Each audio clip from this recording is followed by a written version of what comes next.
So that's my sort of piece of advice, is always be mindful of what the trends are and think about whether they're relevant and applicable to you.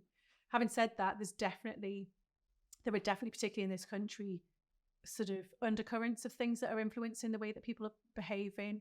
We talk a lot at the minute about this idea of this perma-crisis mentality. Doesn't mean that is a perma-crisis, like a permanent repetition of crises, but people feel like that. And sometimes what people feel is a reality. And as I said before, we're looking for attitudinal shifts.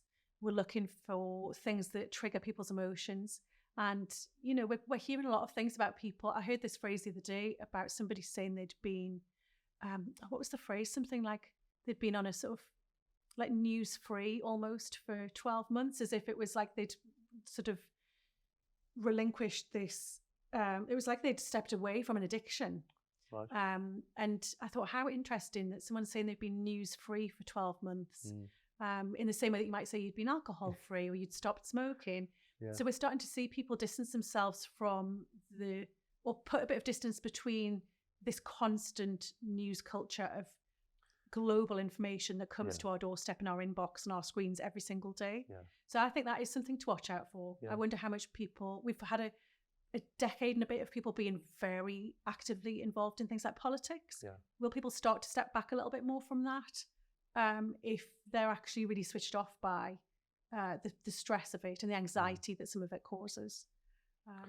And I think certainly during the pandemic, it was just wall to wall, awful things, wasn't it? And you couldn't blame anyone. And I'm sure many of us did I'm not going to watch the news because it's just all awful stuff. And it's almost an extension of that, I guess. It is. There's a news culture, I think, that has sort of transpired from that, which is it was happening before that as well, but the bigger the drama, the more terrible and dire the circumstances, then the more newsworthy, you know, it does catch your attention. But actually, if that's all we're consuming, it does have a really big impact on, you know, it has an impact on the way people want to be at home. You know, how do you want to feel when you're at home? Do you want to be comfortable and secure and calm? And in which case, what kind of entertainment are you going to engage in order that you maintain that level of emotional stability? You're not going to put the news on if that's the case. So trends end up being, you know, they cut right through your life, from the entertainment that you choose, the food choices you make, how you decorate your home, who you invite into it,